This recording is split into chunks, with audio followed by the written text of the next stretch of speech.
as he says in verse 4, each of these, that is more effective than puja is japa, more effective than japa is dhyana, because the japa is done, the puja is done by a relatively gross instrument of action, namely the body. Japa is done by a more subtle instrument, namely the speech, and dhyana, meditation, is done by a more subtle instrument, the mind. So each is more purifying than the other.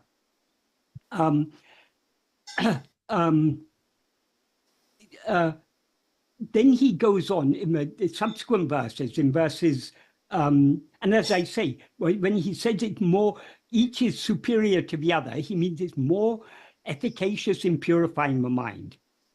And then he goes on in the next 3 verses. In verse 5, he talks about japa. He talks about puja. Verse 6 about japa, and verse 7 about dhyana. So all these, if these are done without desire and for the love of God, they will purify the mind and show the way to liberation.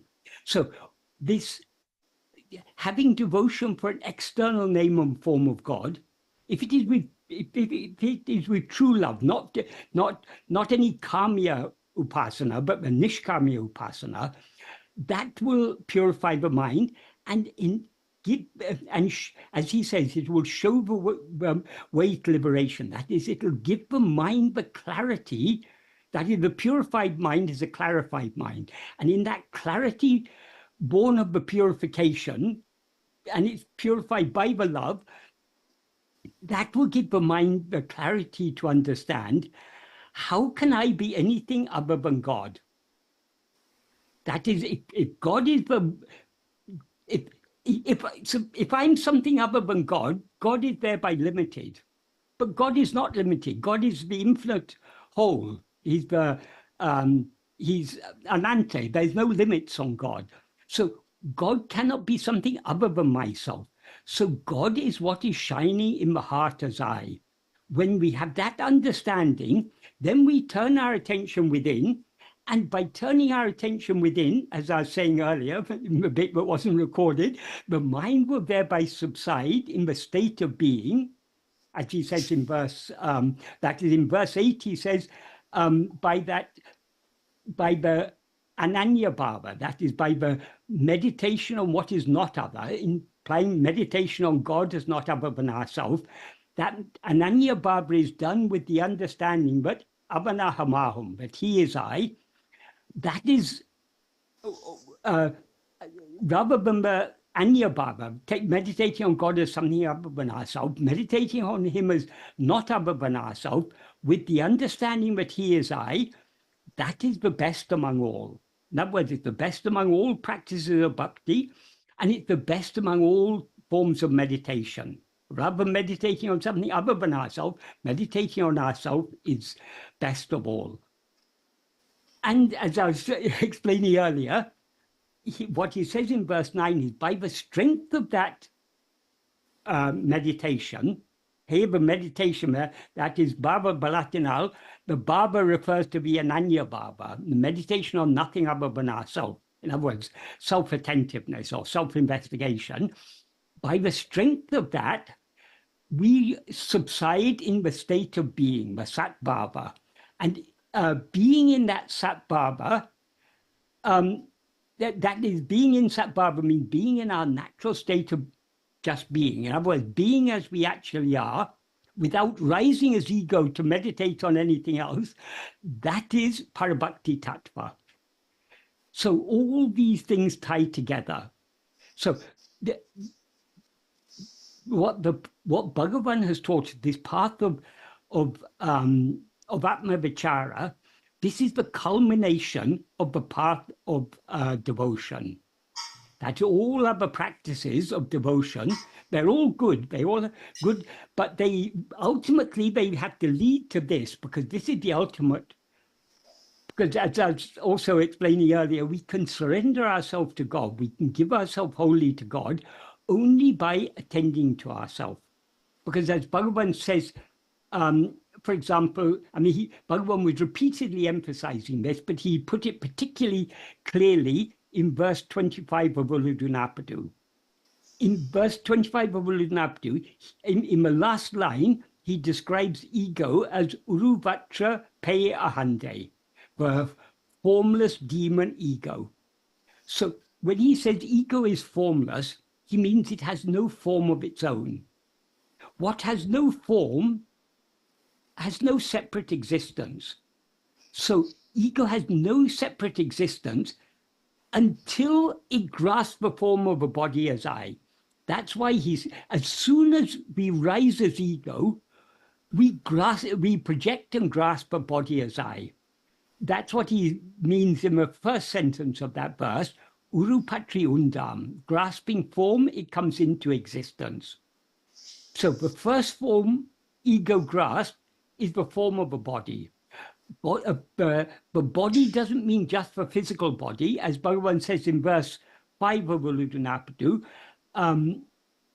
Uru pancha kosa uru. The body is a form of 5 sheaths. That is, we never experience a dead body as I. The body is always living. The body which we experience as I is always a living body. So the life in the body is what is called prana. So that is the pranamaya kosha. And we also never experience a sleeping body as I. The body that we experience as I always seems to be awake. That is, now we seem to be in a waking state, and we take this as a waking body. Even in dream, the body we take as I, we seem to be awake in dream, because so long as we're dreaming, the dream seems to be the waking state. So in a waking body, there's mind, intellect, and will are functioning. These are the other 3 sheaths. The mind means that means the grosser functions of the mind. That is what is called manomaya kosha. The intellect is what is called vijnanamaya kosha, and the will is what is called anandamaya kosha. So these 5, whenever we experience ourselves as I am this body, we're experiencing all these 5 sheaths as I. That's why Bhagavan says in the second sentence of that verse 5, therefore all 5 are included in the term body. So the first form that we grasp as soon as we rise as ego is a body. But this body doesn't exist independent of ego. Because as Bhagavan says in verse 26 of Uludunapadu, ahande undayan anatum undahum, ahande indrail indruanatum, ahande yavamam. That is, if ego comes into existence, everything comes into existence. If ego doesn't exist, everything doesn't exist. Ego itself is everything. In this context, everything means all phenomena, all objects of experience. So all these phenomena, they seem to exist only in the view of ego. So without ego, nothing else exists, except, of course, our own being, which is the only thing that actually exists. So when he says grasping form, it comes into existence, he implied that as soon as we rise as ego, we project a body and take that body to be I. We can see this. This is what is happening every day when we begin to dream. As soon as we begin to dream, we are aware of ourselves as a body in that dream, and through the 5 senses of that dream body, we project a world. So it's not that the dream body and dream world existed there before we started to dream and we enter that dream world. No, this is what is called yugapat shrishti. It's simultaneous creation. As soon as we rise as ego, we project all these things and we take a body as I. Coming back to verse 25, he starts by saying, urupatri undam, grasping form, it comes into existence. Urupatri nikum, grasping form, it stands. Stands means it endures. It cannot endure for a moment without constantly grasping the form of a body as I. And having grasped the form of a body as I, it then, through the 5 senses of that body, it projects so many, it projects an external world. And within the mind, it projects an internal world and world of thoughts, feelings, perceptions, memories, and so on. So having grasped the form of a body as I, but ego is then constantly grasping other forms. So in the third sentence, he says, Urupatri undu, Urupatri undu mika ongam. Undu means feeding. So grasping and feeding on forms, it mika ongam, it grows abundantly, it flourishes. So in other words, attending to forms, and since ego is formless, all the forms it attends to are things other than itself. So attending to anything other than ourselves is the food on which we as ego survive. And then he says, Uruvittu urupatram, leaving form, it grasps form. So the very nature of ego is to be constantly grasping form. Without grasping form, it cannot it cannot rise and it cannot stand. So if instead of trying to grasp any form, what happens if ego tries to grasp itself? Since it is a formless phantom, ego cannot stand without grasping form. So if it tries to grasp itself, what will happen? It will subside and dissolve back into its source. That's what he says in the next sentence. Tedinal otum pidicum.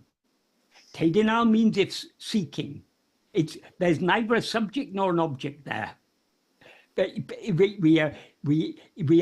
What we are intended to understand by that word tedinal, if seeking, is if ego seeks its own reality. In other words, if ego seeks to know who am I, or to put it simply, if ego investigates itself to find out who am I, what happens? Otum pidicum, it takes flight, it runs away.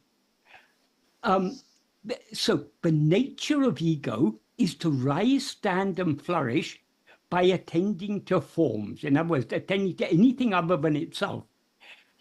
But to subside and dissolve back into its source by attending to itself. So how can we surrender ourselves? We can surrender ourselves only by attending to ourselves, because to the extent to which we attend to ourselves, we as ego thereby subside. So when we consider all these verses and other passages of Bhagavan's teachings, we can see how it all ties together so beautifully. What Bhagavan says in verses 8 and 9 of Upadeshundya, what he says in the first sentence of the 13th paragraph of Nana, what he says in verse 25 of Ullutunapadu. I mean, these are just a sample of things we've discussed today, but there's all of Bhagavan's teaching, they're all tying together. So they're so coherent, and it's all centered around the one thing that is essential is to turn our attention within. Turning our attention within, within means towards ourself. In other words, attending to ourself alone, that is not only self-investigation, it is also self-surrender. Thank you, Michael. Yeah. So I'll go to the next question. Yeah. Was that a sufficiently clear answer? Does anyone have any questions about that? Yeah, I think no. So I will just summarize what you said, just to make sure I understand it correctly. Right. So being in Sadbhava is supreme devotion, and also being in Atma-chintana without having any other thought is also giving oneself to God. But also the desire or curiousness to practice and be in that state is also can be called as bhakti to a smaller extent. Yeah, right? definitely. That is...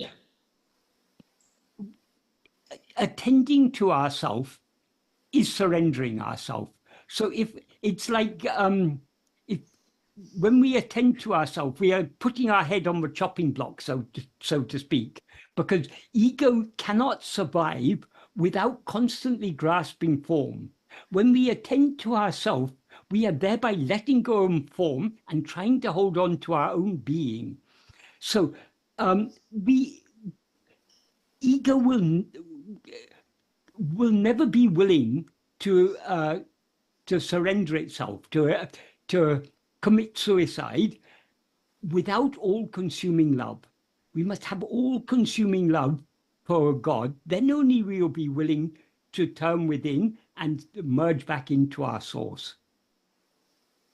Sure. That's why in the verse, are you familiar with the verse Ariyati Tarajivara Dahavari Jagohayil Arivairami Paramatman Arunachala Ramanan Parival Ulam Uruha Nal Paranandi Dugohayandu Arivam Viri Tirvanijam Arivai Aduveliam.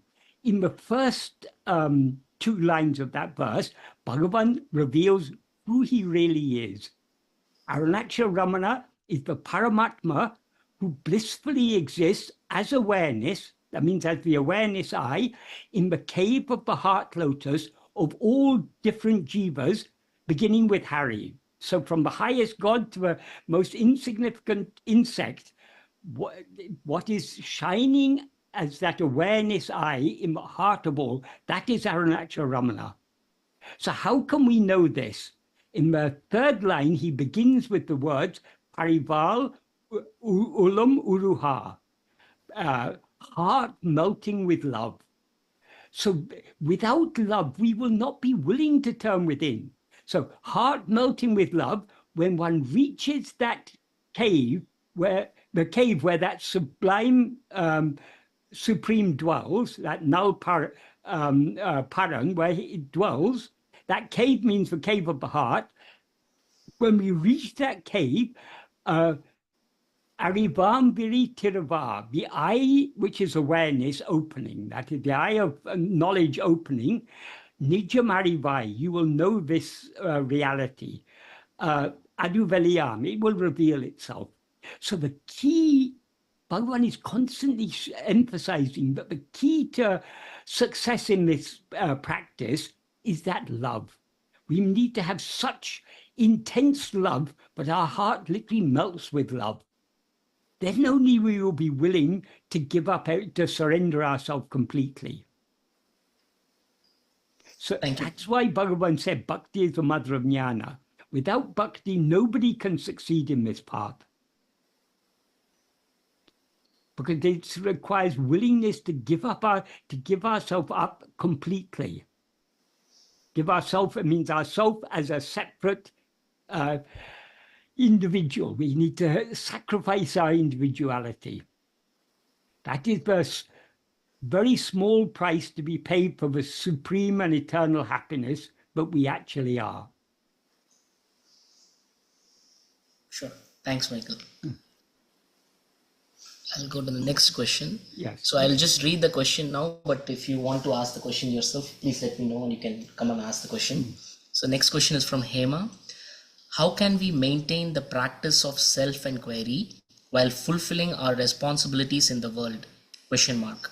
Oftentimes, my self-enquiry is perceived as being self-absorbed.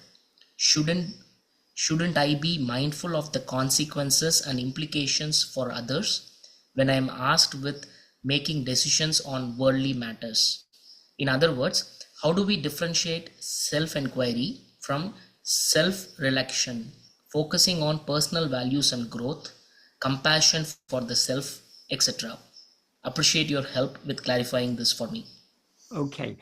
Well, as far as personal growth is concerned, that means growing as a person. There are so many different directions in which we can grow as a person.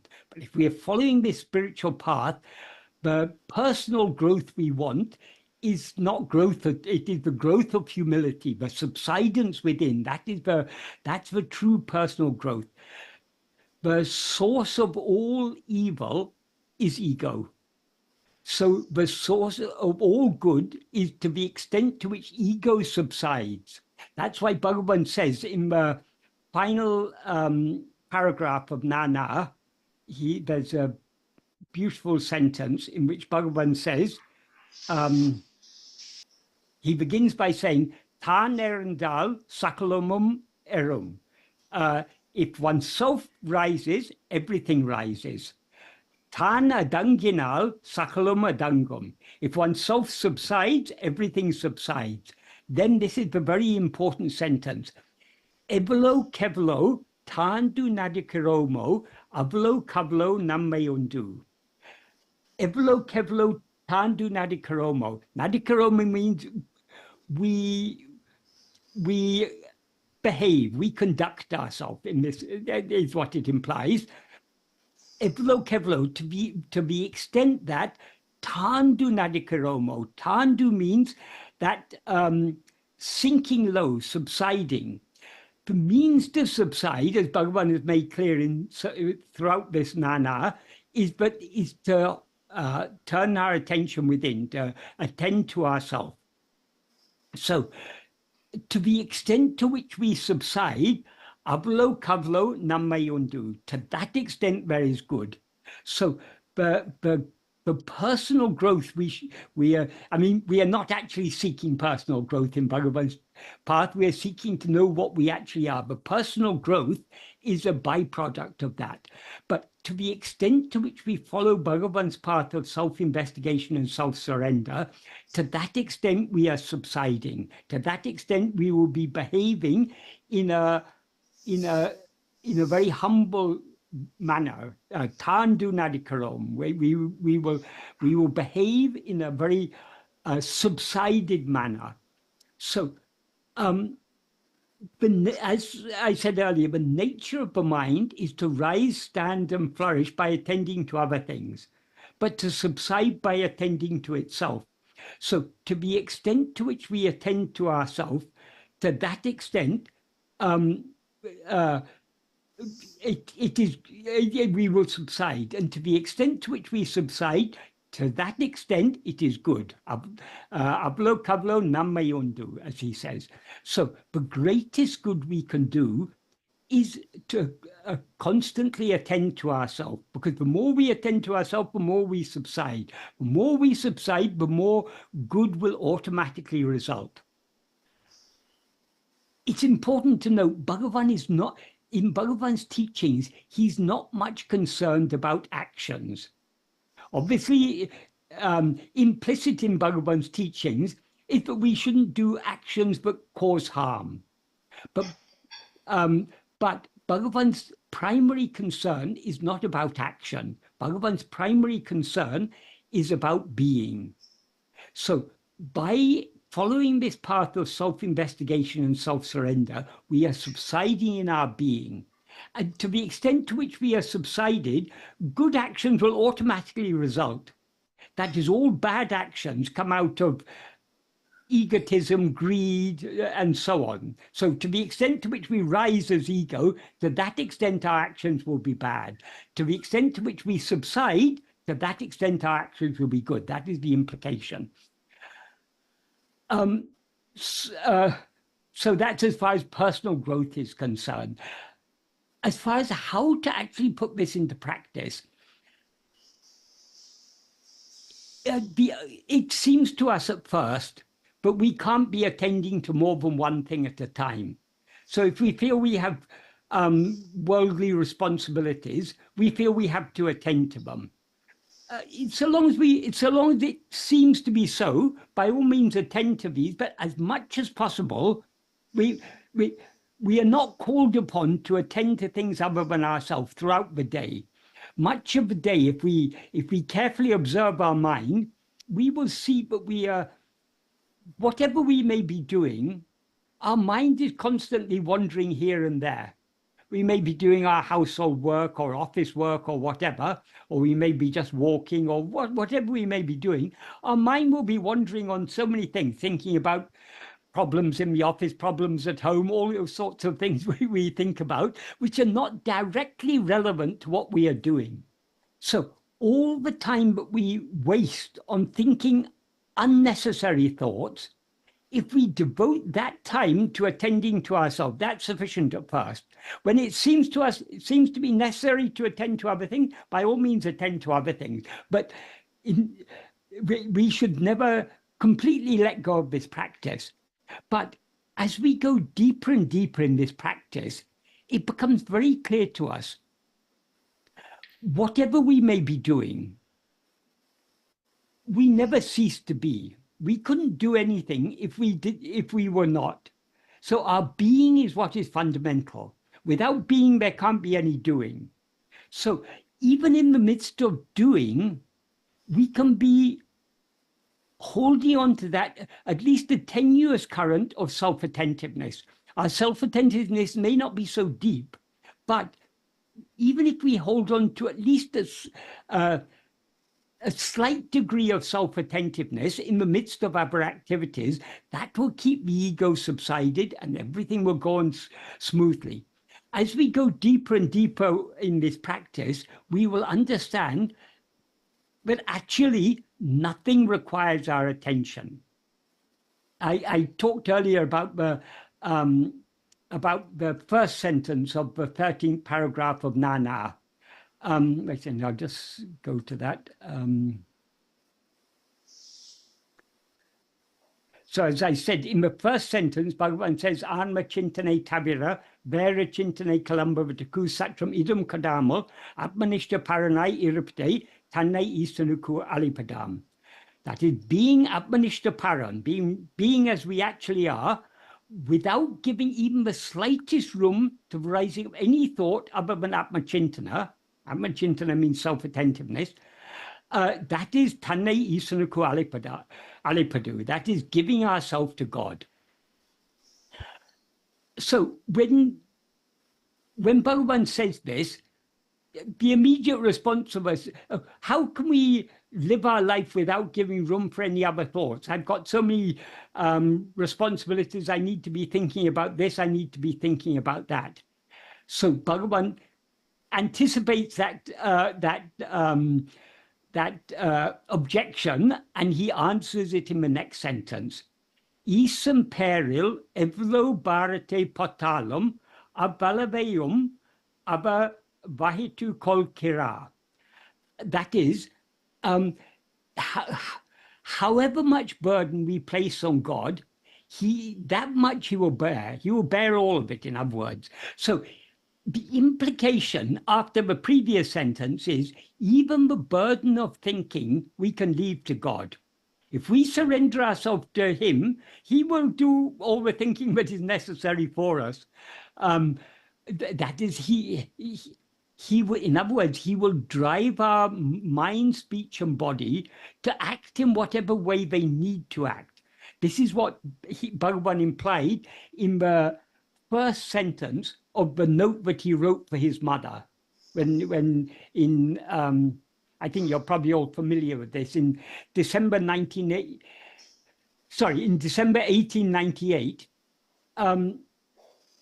Bhagavan's mother came to him for the first time. That is, he had left Madurai at the end of August in 1896, and for some time his family had no idea where he was. And then news came through a relative who had visited Tiruvannamalai and heard about this Brahmana Swami, and went to see him and found this was his relative, this young Venkataraman. He was there. So he went back to Madurai and he informed Bhagavan's mother, Venkataraman's there in Tiruvannamalai. He's living like a sadhu and people have great respect for him. So his mother wanted to come and visit him. But she had already been widowed when Bhagavan was 12 years old. His father passed away. So she was widowed. She was very poor. So they couldn't afford to for her to come. After a while, her eldest son got a job. And once he started earning, he saved up some money and he brought his mother to Tiruvannamalai to see Bhagavan. That was in December 1898. And when she came, at that time, Bhagavan was living in Pavlakundru. He was just, the temple on Pavlakundru, it's got an open mandapam at the front. Bhagavan was just living in that open mandapam. So he was there when she came. And she came, and seeing Bhagavan's condition, the mother, naturally, she felt very sorry to see I mean, Bhagavan was least concerned about the body or anything, but in her view, Bhagavan looked very, his physical condition looked very neglected. So she begged him to come back to Madurai and said, if you come back to Madurai, you can continue your meditation or whatever you're doing, but at least allow me to take care of you. Bhagavan just sat there quiet without responding anything. So other people who were present, seeing Bhagavan's mother weeping and Bhagavan sitting there as if unconcerned, they felt very, very sorry to see this. So finally, one person said, because in those days, everyone knew Bhagavan very seldom spoke. So one of the devotees who was there gave Bhagavan a paper and pencil and said, even if you don't want to reply in words, at least reply to give your mother a reply in writing. Then Bhagavan wrote this note, in which he said, Avarabha prarabdha prakaram adakanavan angangirandu artuvipan. Endrum naduvadu, envichikanum naduvadu. Nadapadu entadeseinum niladu. Iduve tinum. Ahave monamai irake nandru. So in the first sentence means avarabha prarabdha prakaram, in accordance with the prarabdha of each one, adakanavan is a beautiful term. He who is for that means God, the ordainer of prarabdha. He who is for that, angangirandu, being there. That means being in each place, implying being in the heart of each jiva, artavipan. He will make them dance. In other words, whatever actions we need to do by mind, speech, or body, in accordance with our prarabdha. In accordance with our prarabdha means prarabdha is the fruit of our past actions. So prarabdha is what we are destined to experience in this life. But in order to experience all that we are destined to experience, certain actions are necessary on our part. If we're destined to eat a meal, we have to put the food in our mouth and we have to chew it. Otherwise, we can't eat without that. So that action of putting the food in our mouth and eating, that is in accordance with prarabdha. So like that, so many small things in our life and so many big things in our life are actions that we do in accordance with prarabdha. Those actions we are made to do by God. That doesn't mean all actions are actions we're made to do by God, because in the next sentence he goes on to say, Endrum naduvadu, envichikanum naduvadu. What is never to happen will not happen in spite of any amount of effort. So when he says in spite of any amount of effort, it implies that prarabdha determines what we are to experience. But we are free to want to experience anything.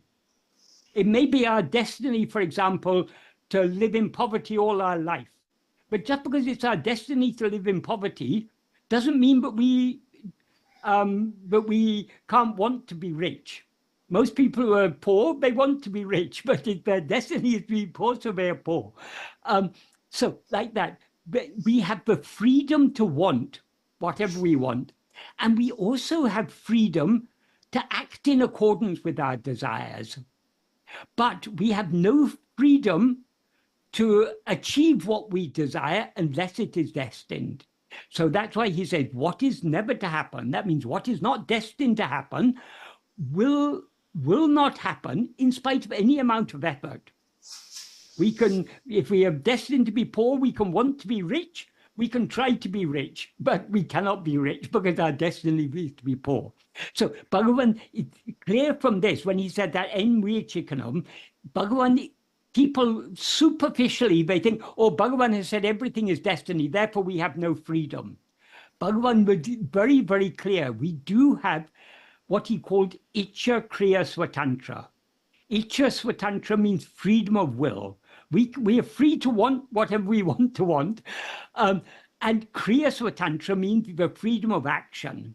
That is, if I want something, I'm free to try for it, but I'm not free to achieve it unless it's destined to happen. So Bhagavan makes it, if we read this note carefully, it's very clear Bhagavan is not denying freedom. We do have freedom of will and we do have freedom of action, Ichya Swatantra and Kriya Swatantra. But we have no freedom to experience what is not destined to happen.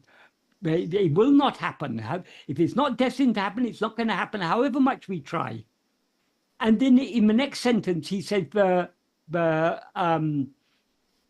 he said the other side of the same coin. That is, what is to happen will not stop in spite of any amount of obstruction.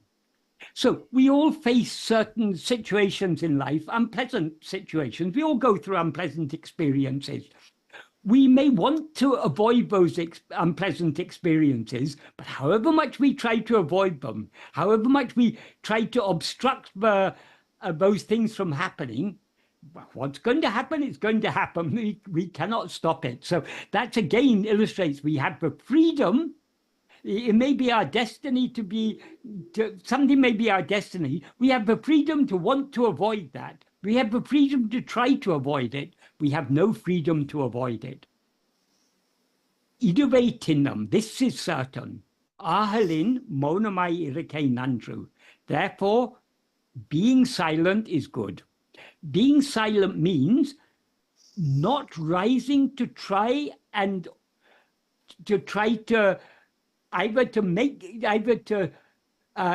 experience something that is not destined to happen, or to avoid experiencing what is destined to happen.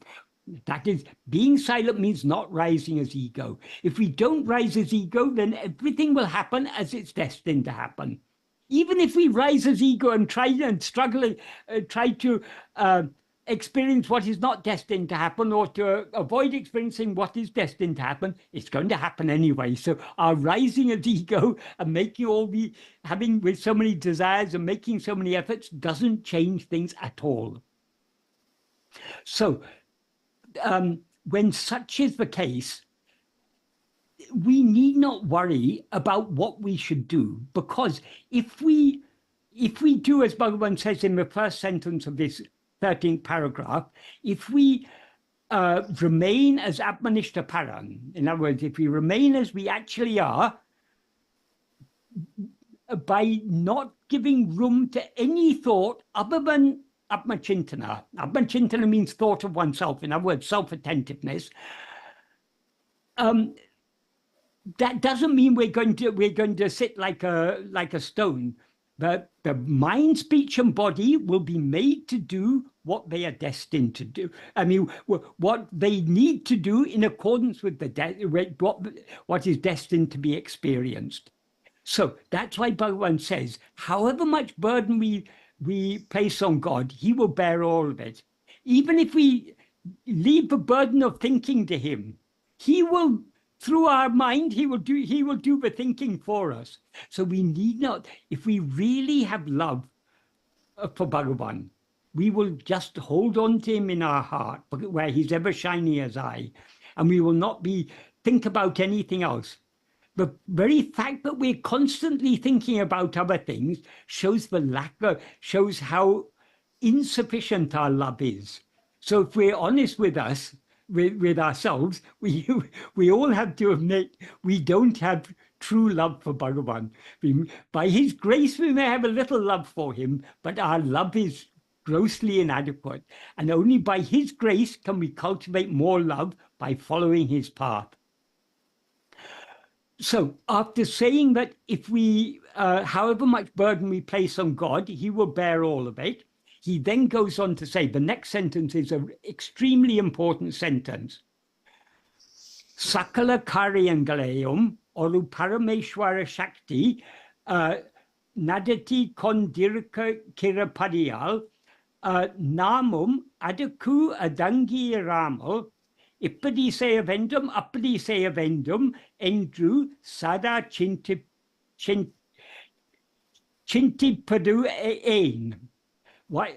So the meaning of that is, since that one Parameshwara Shakti, that supreme, that is Adakanavam, the one who is for that, but what that one divine power that is making everything happen as it's meant to happen, since that one Parameshwara Shakti is driving all karyas. Karyas here means everything that ought to happen, everything that's meant to happen, everything that we ought to do, and we will also be made to do. So he's driving all this. So when he is driving all karyas, so in other words, when everything is happening as it's meant to happen by his grace, namum adaku adangi ramal, instead of without we being yielding to that, in other words, without surrendering ourselves to that higher power, letting it do everything for us,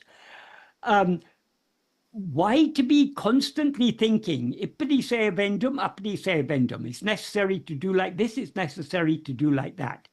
That is, whatever is necessary to be done, he will make us do. So we don't have to concern ourselves with this. That's why he implies in the second sentence, even the burden of thinking, we can surrender that to him. He will take care of everything. And then to illustrate this, he gives a very well-known analogy to illustrate this. Puhe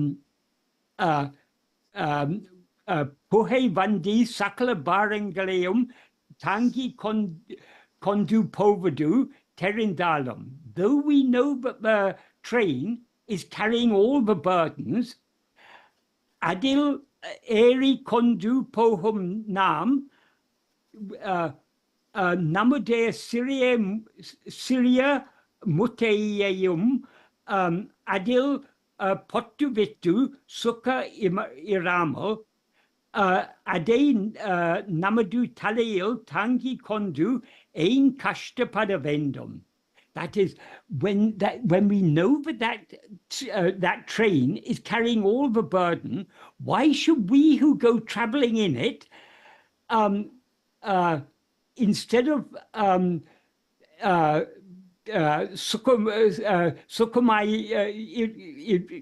sukumai ramal, instead of just being comfortable by putting our little luggage on that train, in other words, putting it on the luggage rack or on the seat beside us or wherever, why should we suffer? Kashtapadavendam, ain kashtapadavendam. Why should we suffer carrying it on our head?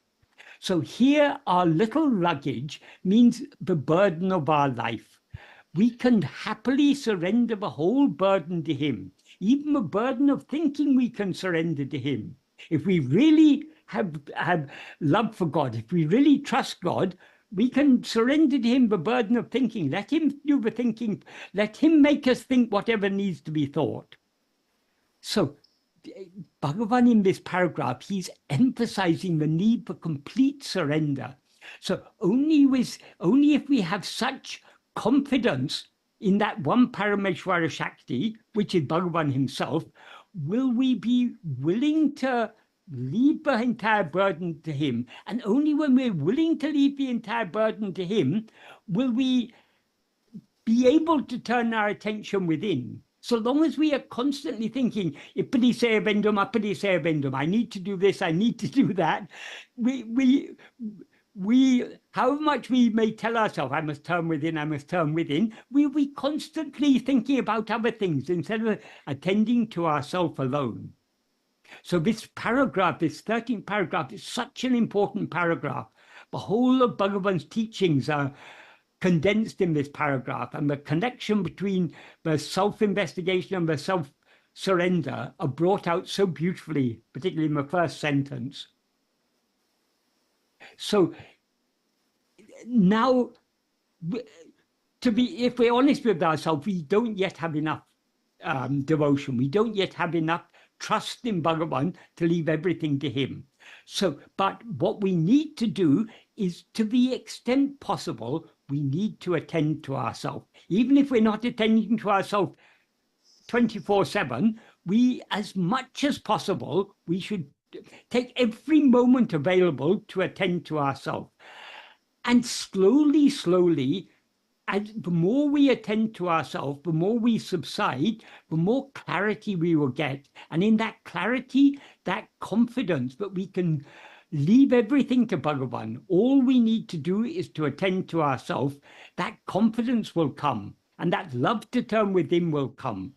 And so we shouldn't be disheartened now if we don't yet have sufficient love or sufficient faith. But it will definitely come in due course if we follow this practice. Because by constantly trying to turn our attention within, this is, as Bhagavan says, implied in verse 8 of Upadeshundya, this is anatim and uttamam. It's the best among all. Means this is the most efficacious means to purify our mind. And as the mind is purified, it becomes clarified. It becomes clearer and clearer. In the clear mind, the truth of what Bhagavan says in this paragraph will be very clear. But there's one supreme power that's driving everything. So why should we worry about, I need to do this, I need to do that? Leave it all to that power. That whatever is meant to happen is going to happen anyway, whether we trust in it or not. It's all happening as it's meant to happen. So wherever we may be in our practice, we just have to persevere. As we persevere, all these things will become clearer and clearer and clearer. Thank you, Michael. Right. Do you have a follow-up question? Okay. Thank you. Okay. I'll go to the next question. Right. You want to? Okay. The next question is from Shivaraman.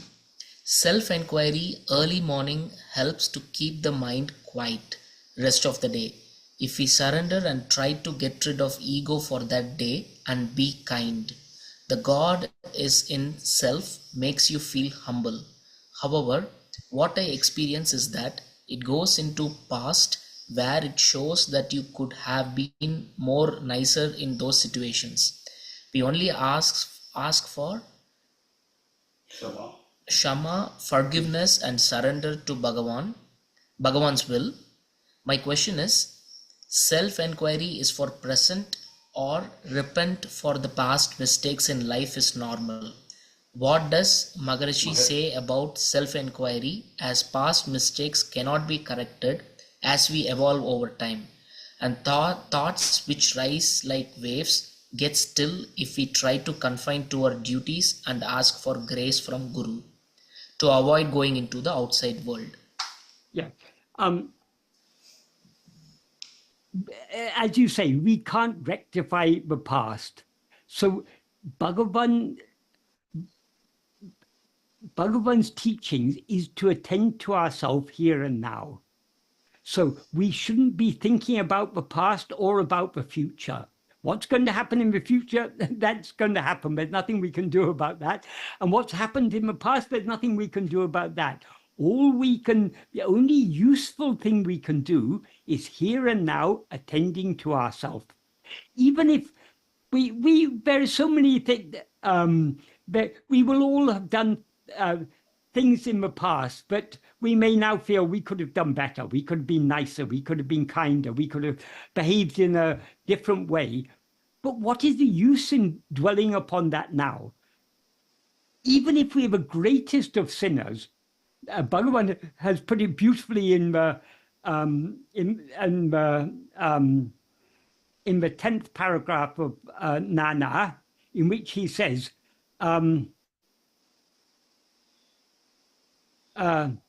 Oruvan evlo papi irandalam.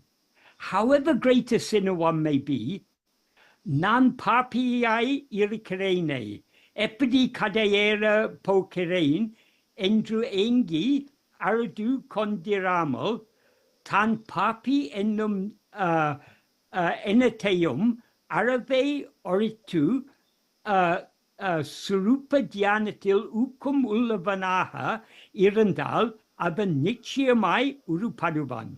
That means, however great a sinner one may be, if instead of lamenting, "Oh, I'm a sinner, how can I be saved?" If one is steadfast in setting aside the thought that one is completely setting aside the thought that one is a sinner, if one is steadfast in Swarupa Dhyana. Swarupa Dhyana means self-attentiveness, self-investigation. Abanichyamai Urupaduvan, he will certainly be reformed. So we can't undo whatever we've done in the past. So we may have, even if we've done the most heinous sins in the past, the solution now is not to lament about the past and how, "Oh, I'm a sinner, how can I be saved?" Let's put aside the thought that we are a sinner, completely put it aside and attend to ourselves. Who am I here and now? If we do so, then we will certainly be saved. Because who is the sinner? The sinner is ego. If we are thinking, "Oh, I'm a sinner," we are nourishing ego. That's why Bhagavan said we need to completely give up the thought that we're a sinner. So we need to completely give up the thought that we've done any bad actions. Even the good actions, we shouldn't take pride in the good actions we've done. We need to give up all thoughts about anything other than ourselves. We need to be steadfast in Swarupa Dhyanam. Swarupa Dhyanam means meditating on our real nature, meditating on what we really are. In other words, meditating on our being. That is the solution. So, as I said, Bhagavan's primary concern is not action. Bhagavan's primary concern is, who am I? That's it. Who am I? Am means our being. So we are investigating what we actually are. So we cannot do this investigation in the past. We cannot do it in the future. The only moment we have available for doing this self-investigation is this present moment. If we think, I'll do this later. I'll meditate in the evening, or tomorrow morning I'll meditate, or I'll wait till I retire and then I'll start meditating. It's not going to work. We have to. Every moment is a moment is an opportunity given to us by Bhagavan to attend to ourselves. So we should consider only the present moment. We shouldn't think about doing this in the future or doing it in the past. It's only here and now that we can do it. And if we have that attitude, then every moment we will be making the best use of that moment by attending to ourselves. Was that an adequate answer to that question, or was there anything else that you wanted to ask? Because it was quite a long question. Yeah, I think, that clarifies. Thank you, Michael. Right. You have a follow-up question? Okay.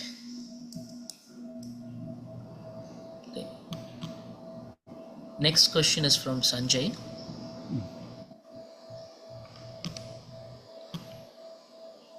So this is again a question on Bhakti. Bhagavan quotes that Bhakti is the mother of jnana. Would I be correct in understanding that Bhakti is a feeling? Is Bhakti for the formless self similar to Bhakti for the form, in bracket, Bhagavan's picture or idol? I can sense when I am connected to the self and that I still exist while doing self-enquiry. So I experience the self. Would Bhakti be equivalent to losing oneself in the self? Question mark. The intense desire to merge with the self? Question mark. Yes, that is Bhakti is more than just a feeling. Bhakti may give rise to feelings, but Bhakti is love. And we all know what it is to have feelings of love, but the feelings are not the love itself. The love is the will, the intense longing for what we desire, and the true object of bhakti is the one thing that is real. The one thing that is real is our own being. That's what our own swarupa, the Atma-swarupa, is the swarupa of God. So the love for our own being is the true, is the most perfect form of bhakti. And sorry, I can't remember all the words of the sentence of the question, but yes, it's that intense longing to give ourselves entirely to God. And we can give ourselves entirely to God, as Bhagavan makes clear in this first sentence of the 13th paragraph, only by keeping our attention so firmly fixed on ourselves, but we thereby do not give room to the rising of any other thought. By keeping our attention so firmly fixed on ourselves, we thereby subside and remain as we are, which is what Bhagavan implies by saying, Atmanishta paranai iripate. Being one who is firmly fixed as oneself means being as we actually are. So we can be as we actually are only by not rising as ego. That is, of course, we are always what we actually are, but we seem to be something other than what we actually are when we rise as ego. When we rise as ego, we're aware of ourselves as I am this person, which is not what we actually are. So being as we actually are implies being without rising as ego. And in order to be without rising as ego, we need to keep our attention firmly fixed on ourselves. So that self-attentiveness, that is the true expression of bhakti. That's the true expression of love. Have I answered that adequately? Yes, you have. Thank you. Thank you, Michael. Next question is from Colleen. Is it okay to meditate on who am I? Not answer the question. Just be silent and see what comes to you. But then, throughout the day, repeat I am, as Nisargadatta recommended. Do these two practices contradict each other? Question mark. When you say meditate on who am I, you mean meditate on the words or the thought, who am I? That thought, who am I, is that what you actually are, or is that something other than yourself? Obviously, it's something other than ourself. So what Bhagavan described as the investigation, who am I, doesn't mean meditating on the question. It doesn't mean asking the question. What is it that who am I means we want to know who we are, what we are. So in order to know what we are, we need to attend to ourselves. If Bhagavan gives you a book and says, investigate what's written in that book, you don't meditate on the question, or Bhagavan told me to investigate what's in this book, so let me meditate on the question, what is in this book. You're not going to find out what's in the book by simply meditating on the question, what's in this book. If you want to find out what's in the book, what do you need to do? You need to open the book and read it. Likewise, to find out who am I, we need to look deep within ourselves. The thought, who am I, is just one among so many thoughts. Of course, the thought, who am I, is a good thought insofar as it directs our attention back to ourselves. But merely holding on to the thought, who am I, instead of attending to ourselves, is missing the point. So all that is necessary is to attend to our own being. Thinking the words I am can remind us of our being. But thinking the words I am is not attending, that is not the practice. The practice is attending to that which the words I am refer to. What do the words I am refer to? I am means I exist. So it's our existence, our being, that is referred to by the words I am. So it's our being that we should attend to.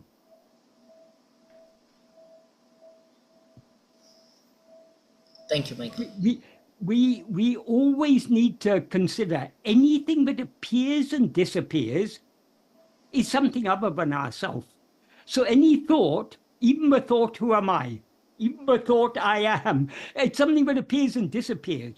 So when Bhagavan says meditate on I am, he's not talking about meditating on the words I am or on the thought I am. Meditate on what these words are referring to. If someone tells you, think of an apple, what do you think of? Do you think of the word apple, or do you think of what the word apple refers to? You think what the word apple refers to. Likewise, when Bhagavan says, meditate on I am, he doesn't mean meditate on the words I am. Meditate on what the words I am refer to, which is our own being.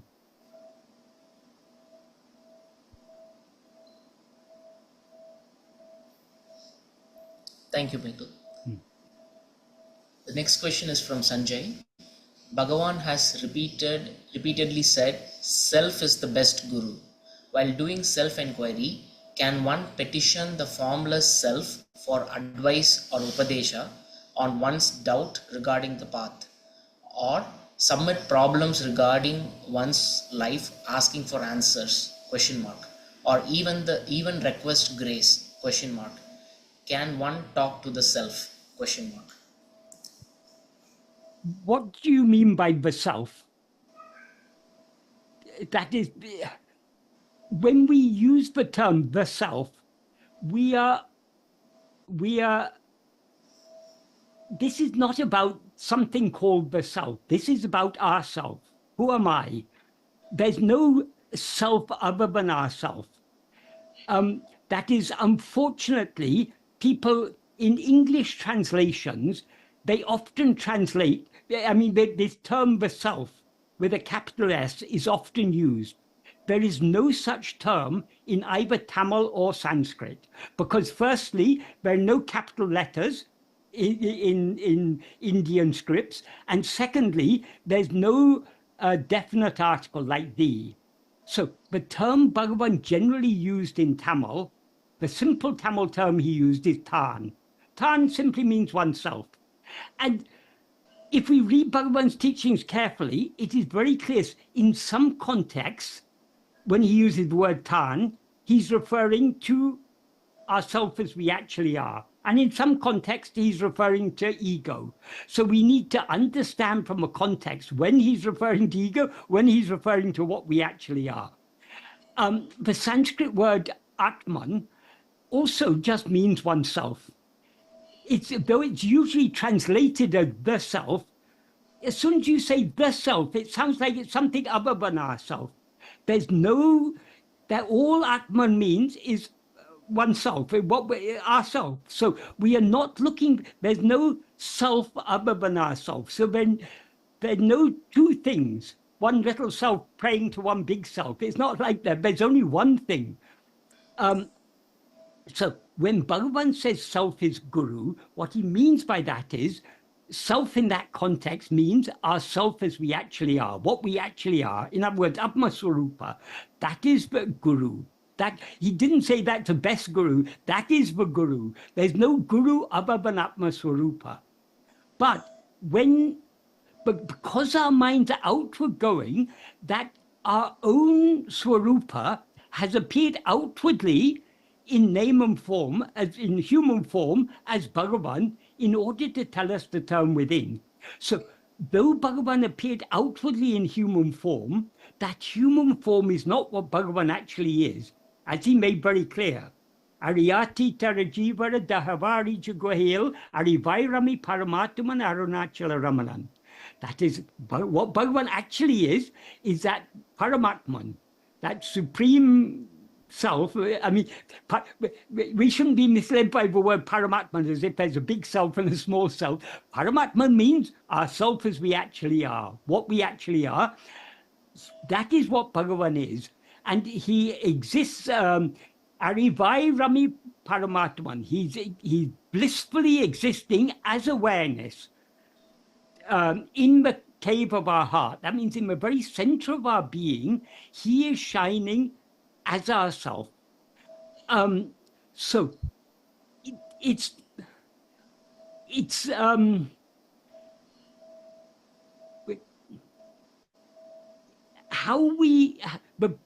how can we pray to ourselves for for clarity? How can we pray to ourselves for guidance?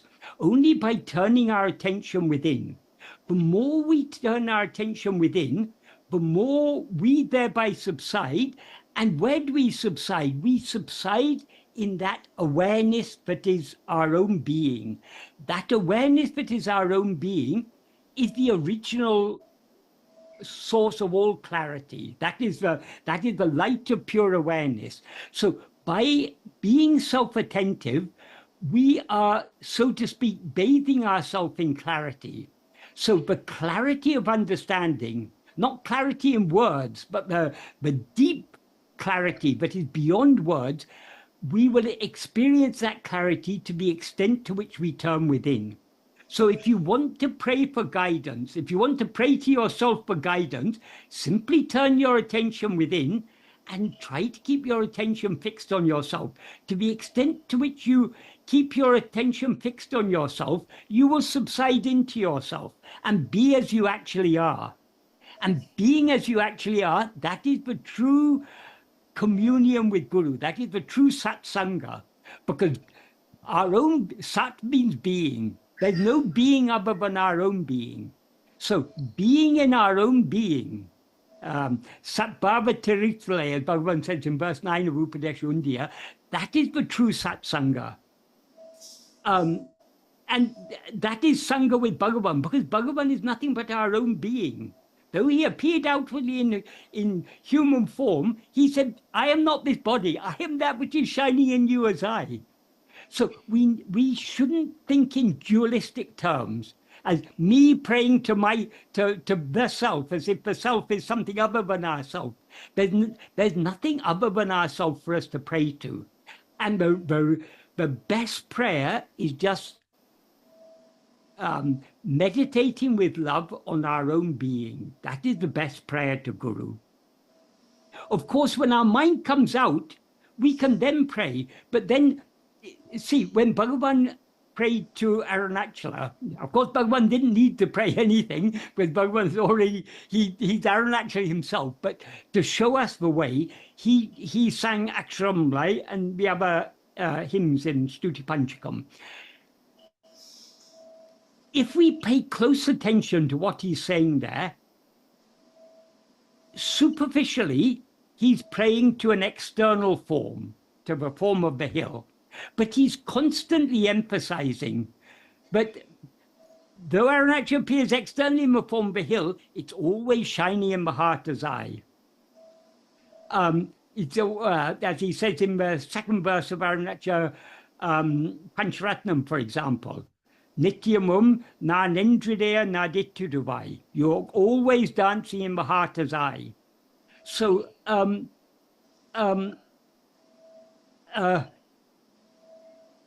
though superficially Bhagavan is praying to an external form, if we see beneath the surface of the words, he's praying to the one thing that actually is. That is, the prayer needs to, our prayer out, that is when, so long as our mind is going outward, we pray to an outward form, but we need to understand that what appears externally in the form of Arunachala or externally in the form of Bhagavan is actually nothing but that which is always shining in our heart as I. So when we pray, it's only to give us more and more love to turn within, to attend to I. So the best prayer of all is just being self-attentive. And that is the best way to get clarity, that's the best way to get guidance. Because ultimately, all the teachings come from within ourselves. As Bhagavan often emphasized, the real teachings are not the teachings in words, but silence. The silence Bhagavan is talking about is the silence of our own being. But external teachings, the teachings in words, are useful to the extent to which they direct our attention back to ourselves. So Bhagavan's teachings in words are an aid. they are directing us back to where the real teachings lie. The real teachings lie in our own heart, as our own being, as I.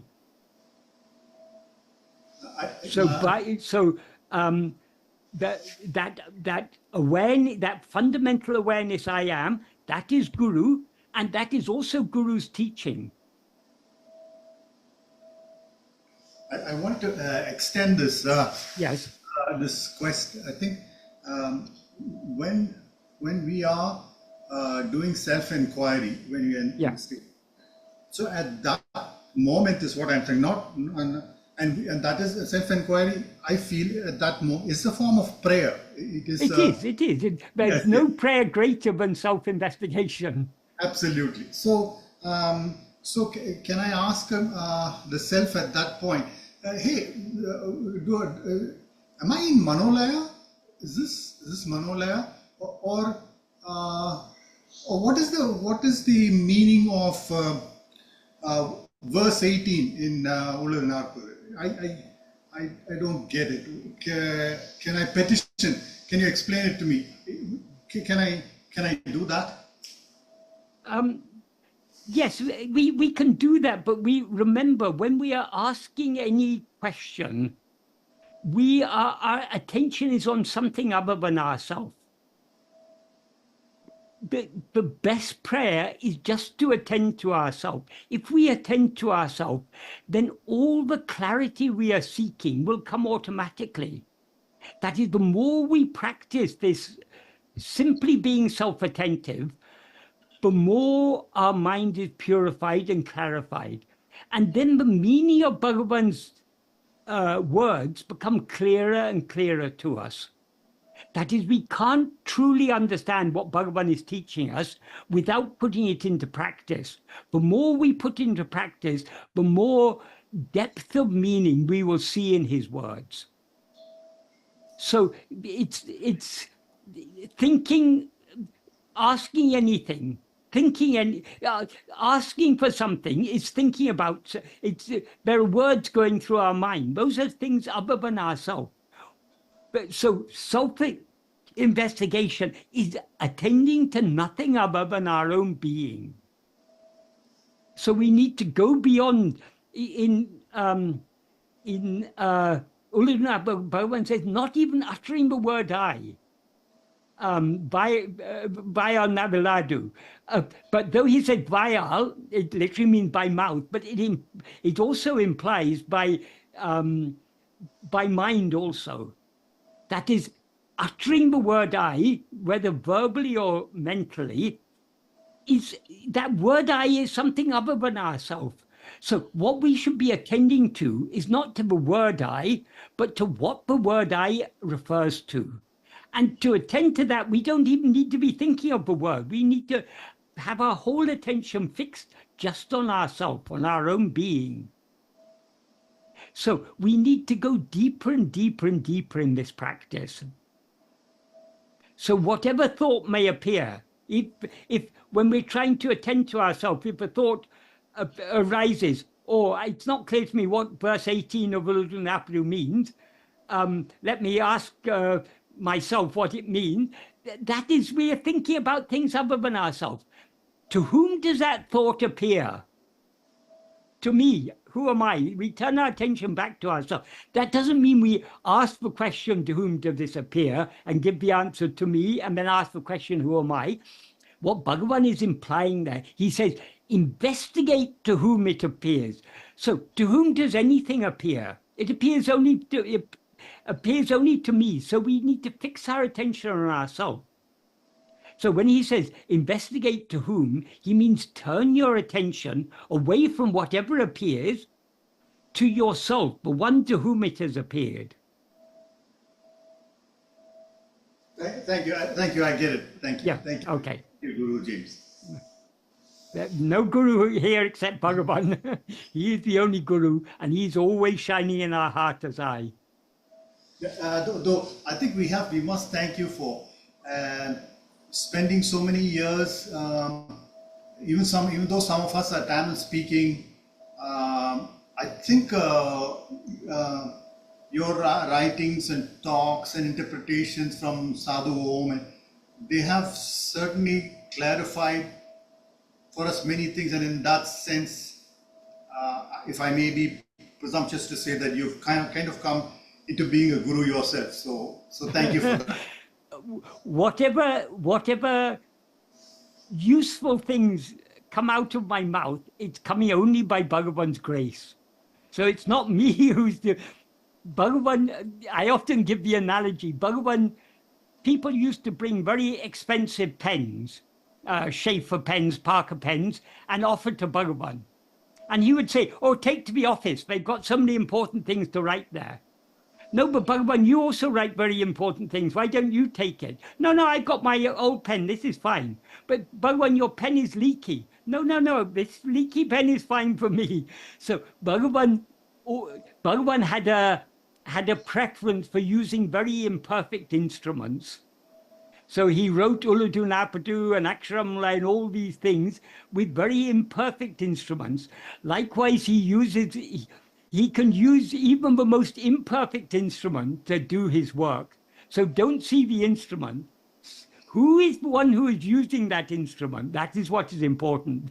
That is Bhagavan. Just like Rama took a blade of grass and used it as a Brahmastra. Bhagavan can use any worthless thing for doing his work. Thank you. It's all only his grace. Thank you. Right. Comment or Yeah, we can have a we can discussion. have? I just wanted to. Yeah, please go ahead. yes. If you have questions. Thank you, Michael, for elucidating so beautifully that one has to focus on the I without distraction, and Yes. that is the paramount message of Bhagavan. Yes. In the context of Bhakti, I just wanted to add a few things. One is, of course, as it is well known that Bhakti is love, and that actually melts the ego, and it prepares the ego to, for its dissolution. And I think perhaps in that sense, Bhagavan said that, Bhakti Jnana Mata, it is the mother. That means it is the gives rise to jnana, because the ego is humbled and prepares for its dissolution. Yes. Another interesting point that I came across was, of course, there is a side issue that I wanted to clarify also. One is Nanyar is Shivaprakasham Pillai wrote in Tamil, and so we see the Tamil version. There is also spiritual self-enquiry and spiritual instruction, Upadesha Manjari and Vichara Sangraham, which are there in the collected works in English translation. Yes. Maybe by Natnananda, but originally were they in Tamil? I do not know, because I see only the. No, they were. They're there. If you in Ramanutratu, Bhagavan's collected works in Tamil, they are there. Okay. But an important thing that is about Nana, Shiva Prakasham Pillai recorded what Bhagavan told him. Those questions and answers happened in about 1901, 1902. But they weren't published. They were first published, I think, in 1923. That is, Shiva Prakasham Pillai wrote a biography of Bhagavan in verse, Ramana Charita Haval. And in that Ramana Charita Haval, some of the lines are about the questions and answers but he had at that time. So he, as an appendix, he added, I think in the first edition, it was 25 questions and answers. That was as an appendix to that book. When people saw that, they asked him, were there any more questions? So then it was published as 30 questions and answers and some miscellaneous statements at the end. That would have been published maybe around 1924, 1925. So that was the original question and answer version. And then in later editions of Ramana Charita Haval, just 13 questions and answers were put.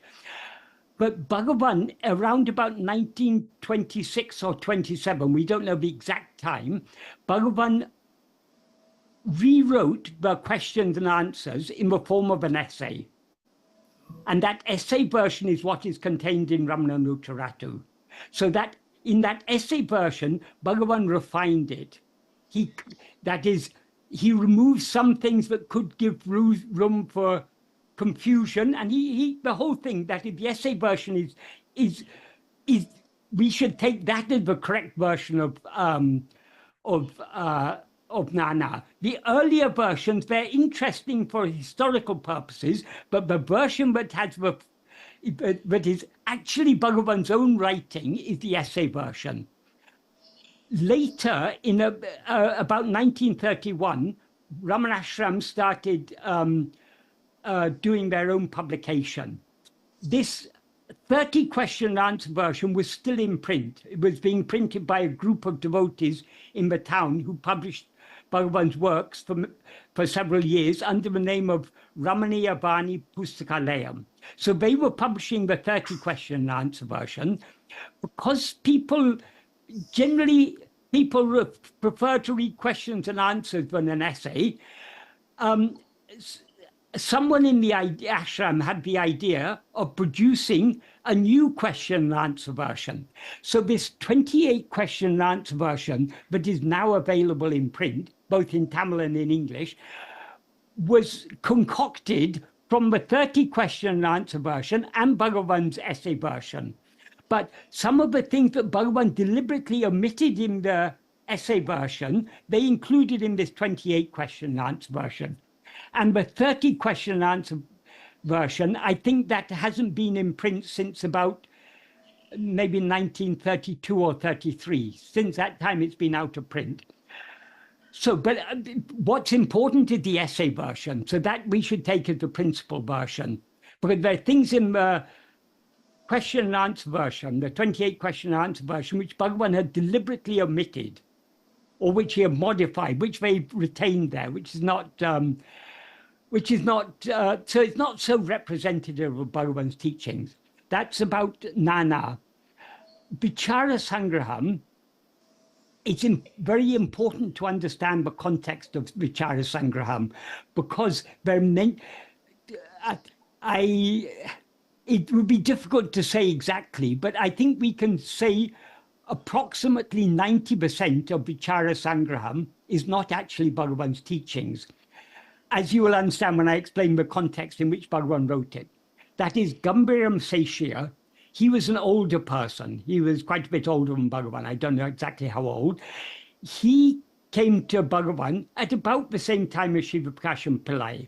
That's around about 1901, 1902, 1903, around about that time. And whereas Shiva Prakasham Pillai, when he came to Bhagavan, the first question he asked Bhagavan was, Swami, who am I? Because when he was at college, he had studied philosophy. So he knew about the importance of this question, who am I? And this was his main concern, is who am I?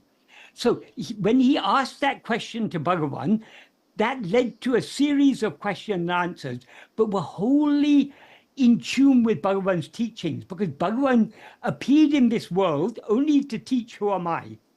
So that Shiva Prakasham Pillai was such a well-attuned, a disciple who was well-attuned to his guru, even before he knew what his guru had come to teach.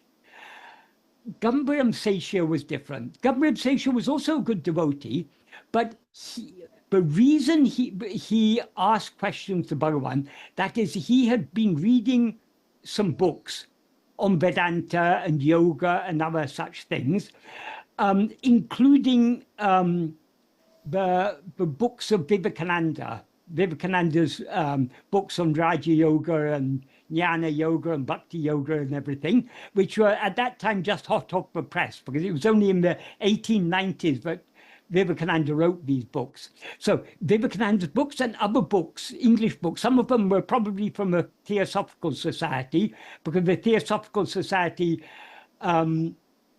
produced many books in English based on Vedanta and yoga and so on. So anyway, he had these English books which he brought to Bhagavan, and he told Bhagavan there's some things in these books that he didn't understand. So he would show Bhagavan certain passages in these books and ask Bhagavan to explain them. So Bhagavan won't give any teaching unless he's asked. So whatever Bhagavan says or does, it's suited to the questioner. So because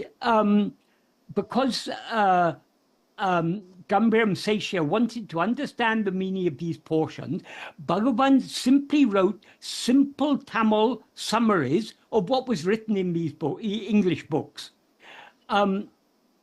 So most of Vichara Sangraham consists of Bhagavan's Tamil paraphrase of what was in various books, theosophical books and other books.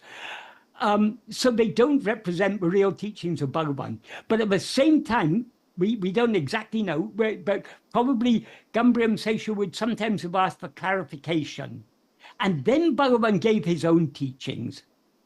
So these Gambhiram Sesha took note of all these things on loose pieces of paper, and he kept these. And shortly after that, I don't know exactly when he passed away, but it was only a few years after that that Gambhiram Sesha passed away. And I think it was his nephew or some relative in the 1920s came to the ashram with all these notes that had been kept by but had been kept by Gambhiram Sesha of what Bhagavan had written. And some of them, I think, were even in Bhagavan's handwriting, because when Bhagavan translated something, he wrote it on piece of paper.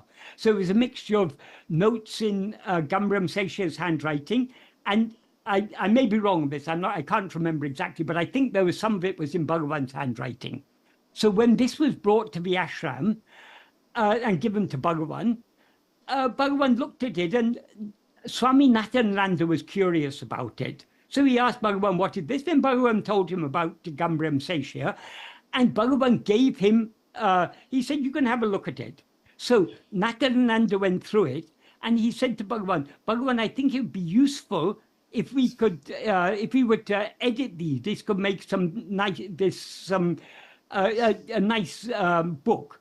So Nathananda first edited it in the form of questions and answers. That was the first version of Vichara Sangraham.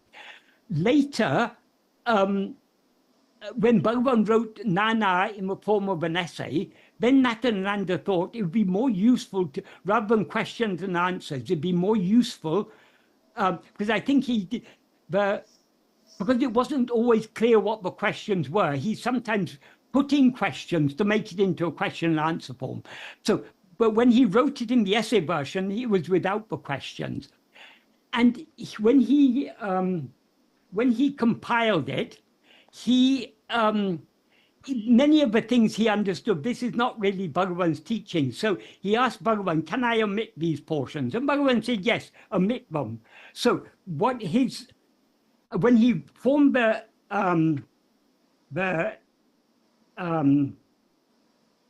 essay version, he intended to, wait a second, I'll just get it. He wanted to make 8 chapters. So he wrote it in 8 chapters and omitted a lot of things. Some other devotees, seeing what had been omitted, they said, oh, no, these are very nice ideas. These shouldn't be omitted. But though Nathananda got Bhagavan's approval for omitting them, so some of them they added in further chapters. That is why chapter 8 is Mukti. That is the conclusion. But then after that, they put, they added Yoga Shtangam. And then what is the strangest bit of all is a portion called jñāna Shtangam. Where this comes from, I have no idea, because nowhere else have I ever seen this. It may be from some theosophical book, but it is in this jñāna Shtanga, it is giving a jnana interpretation to the 8 limbs of yoga. Yes. but it's very strange. It's really not Bhagavan's teachings at all. And then comes sannyasa, and then comes mudhivu. So anyway, even in some of the first 8 chapters, Natyananda told me, they added some of the things which he had removed with Bhagavan's approval. So even Natyananda himself, he told me, he said, this Vichara Sangraham, I tried to remove the most misleading things, but others insisted. And Bhagavan being Bhagavan, when people said, oh, Bhagavan, why don't we have this? Why don't we have this? Bhagavan just nodded his head. So that is why it is like that. So even Natyananda, who edited it, told me a lot of it is not at all representative of Bhagavan's teaching, particularly the bit about Yoga Ashtanga and Jnana Ashtanga, but many other bits, even in the earlier portions, which other people later added. So Vichara Sangram, as I say, obviously we can't say precisely, but I think we can say something like 10% is the actual teachings of Bhagavan. Like we can definitely say the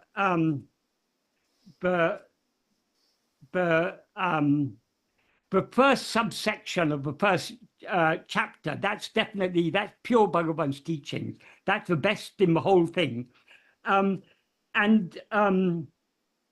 There are other things but are definitely Bhagavan's teachings here and there.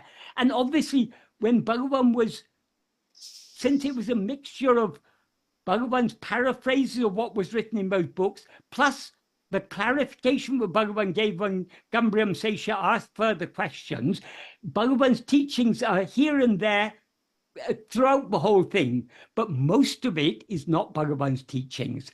So it is not a work that really, though there are some very useful things in it, but it's not a work that really is representative of Bhagavan's teachings. Only some portions truly represent Bhagavan's teachings.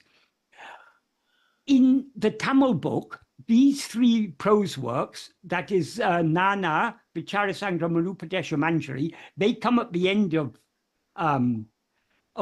book. And of course, these 3, Jnāna comes first. In the English collected works, which was edited by Arthur Osborne, he for some reason put Vichara Sangram at the beginning. Yes. Which is not at all wise, because it's the most misleading thing in the whole of Nutaratu. It's not misleading if we understand, but only about 10% is Bhagavan's teaching. The rest is Bhagavan's Tamil paraphrase of what was written in English books. If we understand the context, then we can distinguish what are the useful bits and what are the not so useful bits. And so when in the first edition of Nutaratu, I don't think they were there. Let me just check. I'll just check a second. I don't know whether you can. No, it's not showing up. Yeah, this is the first edition of Ramana Nutaratu in Tamil, 1931. Nana is here. Yeah, only Nana is here. In later editions, it was suggested that Vichara Sangraham should also be added. So Bhagavan agreed when some devotees suggested that. But then when it was suggested that Vichara Sangraham should be added, Bhagavan said, and let Natyananda's own work be added. That's Upadesha Manjari. Upadesha Manjari was a series of questions asked by Natyananda and answers given by Bhagavan. There's some useful teachings there, definitely. But some of the teachings, even Natyananda told me, he said they somewhere, well, let me see if I can find it. Yes, one of the questions Natyananda asked, this is in the Abhyasa Prakaranam. The second question, Inda Vichara Margam, Ella Adhikarigal Alam, Anushtital ku iluma. Is it possible for all adhikaris to follow this jnana marga? And Bhagavan answers, it's possible only for pakvis. Others,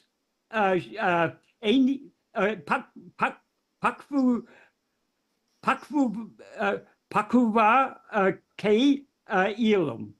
Enio tatam mana nilai kuria sadangalil parakavendum. Others should, this is suitable only for pakvis. Others should follow should follow whatever sadhana is suited to their individual state of mind. And then the next question is, Itra sadhangal eve, what are all the other sadhanas? I once asked Nathananda about this. I asked, this is very unusual, but Bhagavan said this is only for pakvis. And then Nathananda, he laughed about it. He said, don't be misled by this. He said, Bhagavan made it clear who is pakva for this path. Anyone who is interested in following this path is a pakvi. That is, anyone who has any inclination to follow this path, that means you've already got the pakva. When he said other paths are for other people, those who are not at all interested in following this path, then other paths are there for them. What Nathananda told me, he said that was one of the first questions that I had asked Bhagavan, because I had doubt at that time whether I was fit to follow this path. And he said, when Bhagavan said for others, he was thinking he's not a pakvi. So when Bhagavan said this is only for pakvis, for others they can follow other paths, then he asked what are the other sadhanas that one can do. And Bhagavan then gave a list of different sadhanas. But after some time, Nathananda came back to Bhagavan and said, Bhagavan, you said this is only for pakvis, but other sadhanas for others, but none of these other sadhanas appeal to me. And Bhagavan simply smiled and said, yes, that is because you are meant only for this path of vichara. And Nathananda then explained to me, he said, in those days, I didn't have much of an understanding. So the reason Bhagavan said about other paths are for others is to make me, Bhagavan often won't say things directly. He will let us come to our own conclusion. So he said other paths are necessary for others, knowing that I would ask him the follow-on question, what are those other paths? And Bhagavan knew that those other paths would not satisfy me. So though it was sometime later that I came and asked him, Bhagavan, none of these other paths appeal to me. And Bhagavan answered like this. So he said, Bhagavan left it to me to come to my own conclusion, to recognize for myself, but I'm unfit for any other path because no other path appeals to me. This is the only path that attracts me. And then he said, Bhagavan then explained to him, anyone who is attracted to this path, they have got sufficient pakva for this path. So even in Upadesha Manjari, Nathananda, who compiled it, pointed out there are things there but are potentially misleading. I told Nathananda, in my experience, everyone loves to pick up. That's the people's favorite question. What is most quoted from Upadesha Manjari is that particular question and answer. He laughed. He said, yes, I know. But people so often come to me and said, but Bhagavan said to you that it's only for pakvis, so how can I follow it? So he said, I know, but he said, Bhagavan's way of teaching is very subtle. He will not push anything on us, but he will make us, he will work from within and make us understand but this is the only path. If ultimately, if we want to know what we actually are, this path of vichara is the only path for us. The other paths are for those who are not at all attracted to this path. If we're attracted to this path, then we have sufficient pakva. Thank you, Michael, for this wonderful clarification and for this personal information about Natyananda and so on. Yes. What I wanted to draw, I was really struck when I saw one in the Upadesha Manjari. For instance, this is well known that, that so-called triads, there is the individual self, there is the God or the real self, and then there is the world, Yes. the triad. And what Bhagavan says in the Upadesha Manjari, at least I see the problem is actually with the world. So even though you can have Ananya Bhava as myself and the God, Yeah. if you cut the world away, there is just the two. That itself becomes a kind of a bhakti. And what he says in Upadesha Manjari is, he compares it with the Shaiva Siddhanta, where he says there are two problems. One is the I and the other is the mind. Yes. And he says in Atma-vichara, you directly attack the question of I. Yes. In Bhakti, you can attack the question of mind. Yes. And the mind is connected with the world. If you Yes. completely cut off the world and it is just you and God, like in Aksharamana Malai, Yes. Yes. just the two, that itself eventually leads to union. Yes. Yes. So he says that either you destroy I or you destroy mind. Yes. Both will lead to the same goal. So do you think Natyananda felt that was Bhagavan's teaching? I just wanted to... Yes, it is. That is, Natyananda actually came from a Shaiva Siddhanta background. Okay. That before coming to Bhagavan, he was very interested in Shaiva Siddhanta. But when he came to Bhagavan, then he understood what were limitations of Shaiva Siddhanta. But yes, that is, Bhagavan has made it clear in so many ways. I was talking earlier about Upadesha Undiya. Bhagavan distinguishes between the Anya Bhava and the Ananya Bhava. The Anya Bhava, meditating on taking God to be something other than ourselves, that is good up to a certain point, but it only can lead to a certain point. So long as we take God to be something other than ourselves, we can surrender mine. We can surrender all that is mine, but we cannot surrender I until we understand, but actually there is no I other than God. Because if you take yourself to be an individual, how can you give yourself? You can give everything that you are not, but you cannot give what you are. So long as you think that you have an individual existence separate from God, you cannot give yourself wholly to God. You can give yourself wholly to God if you actually understand that this individual that I now take myself to be is wholly unreal. All that is real is only God. Then only you can give yourself completely. Thank you. So the very idea that is many of these bhakti schools, I mean, Shaiva Siddhanta is one, and within Vedanta there are so many different that is Vishishta Dvaita, Dvaita, Suddha Dvaita, Bheda Abheda, Achintya Bheda Abheda, all these different interpretations of Vedanta. These are all Bhakti schools, and in all these schools, they believe that we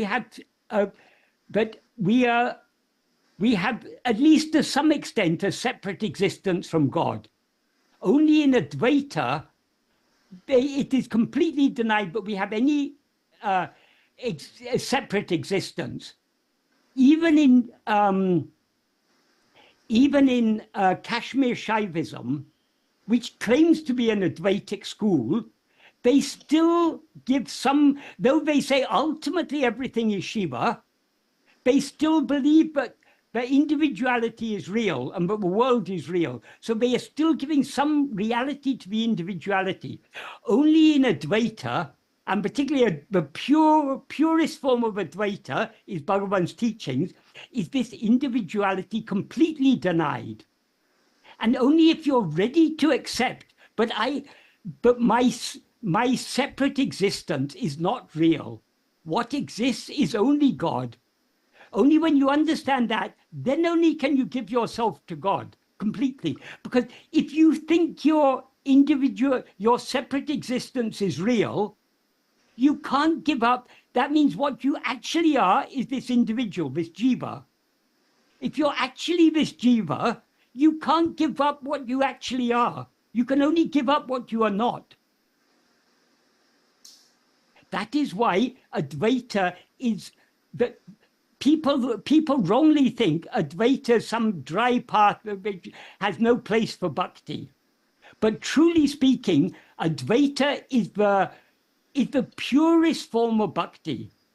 Because only in Advaita, you say God alone is real. There's nothing other than God. Since God is one only without a second, God is, as it said in the Upanishads, Ekameva Dvaitam, he's one only without a second. And it's also said he's Satyam Jnanam Anantam. Anantam means he's unlimited. If he's unlimited, how can there be anything other than him? If I am other than God, then God is thereby limited, because God may include everything else, but he doesn't include me.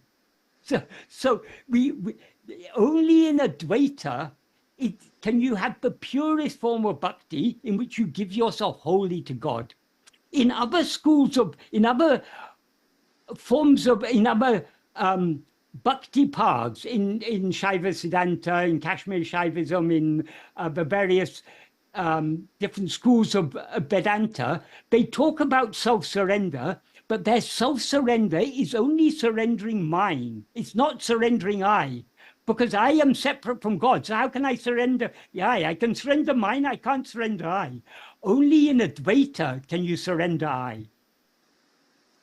So that statement in Upadesha Manjari, where it says that even if mine is lost, it would also lead to, is that an accommodation by Bhagavan for Natyananda? No, because if we consider the early verses 3 to 8 of Upadesha Undiyar, that I was talking about earlier, we can see how the Anya Bhava, where you take yourself to be something separate from God, eventually when it purifies the mind, it will give you the clarity to understand, how can I be separate from God? Bhagavan expresses it beautifully in Arunachya Patikam. That is in verse 7 of Arunachya Patikam. Bhagavan says, Veli valitine mampala huira virivuru Buddha Bodhikangal Veli oli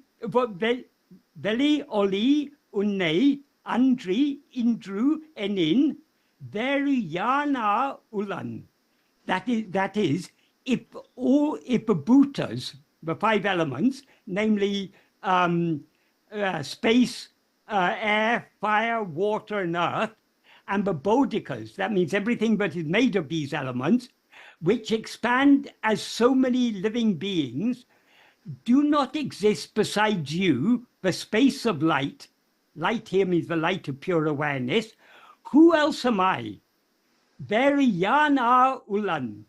So this is where what Bhagavan expresses in this verse is the bridge between the dualistic forms of devotion, the Anya Bhava, the bridge between the Anya Bhava and the Ananya Bhava.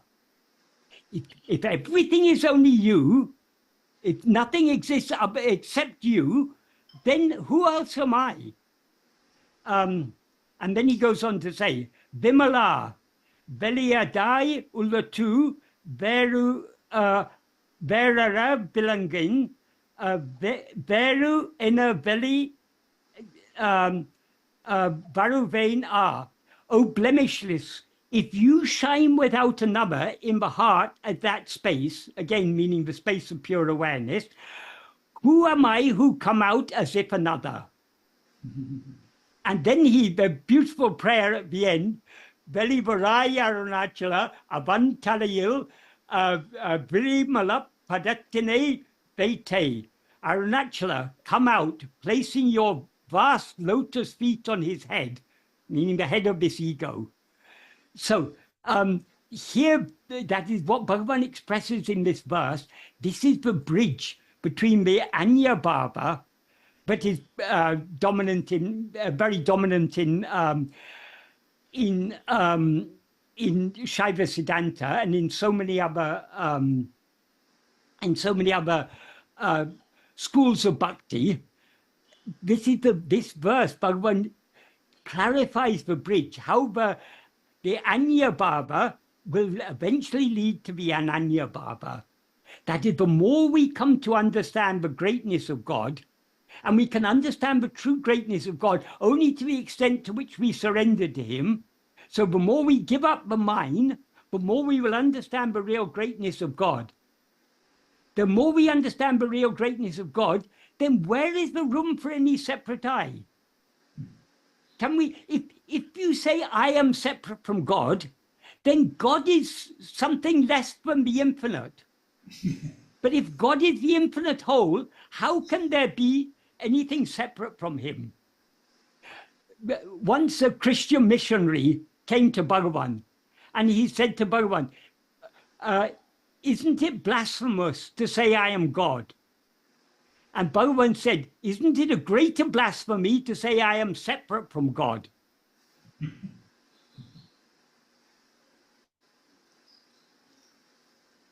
So only in Advaita Advaita is the purest bhakti, because in Advaita there is nothing other than God. God alone exists. So we cannot be something other than God. Who is this I who rises as if another, as Bhagavan says beautifully in that verse? Even in Ulladu Narpadu, I forgot the verse number, but Mummudalai Emmadamum Munkollum. So all these differentiation is just so long as ego exists. And Exactly. also, as he says in the last verse of Ulladu Narpadu, annihilation of ego is the liberation. Yes, yes. Formless, whatever, yeah. Yeah, but Mummudalai, that is verse 2.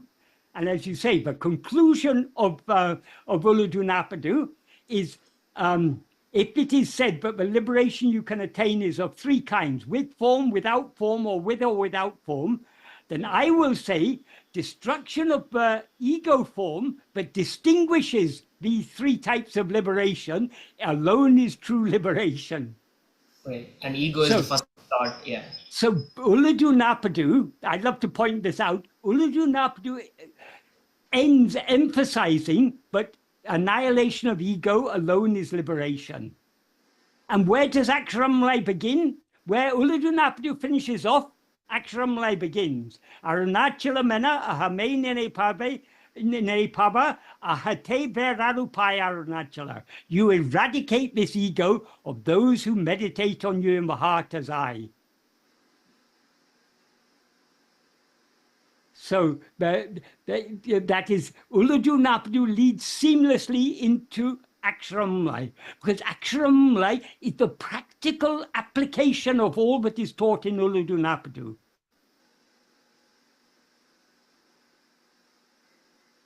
So we cannot understand Bhagavan adequately without, of course, we need to understand his core teachings expressed in works like Jnāna, Ulladu Narpadu, Upadeshundya, and Atma-vichara and such works.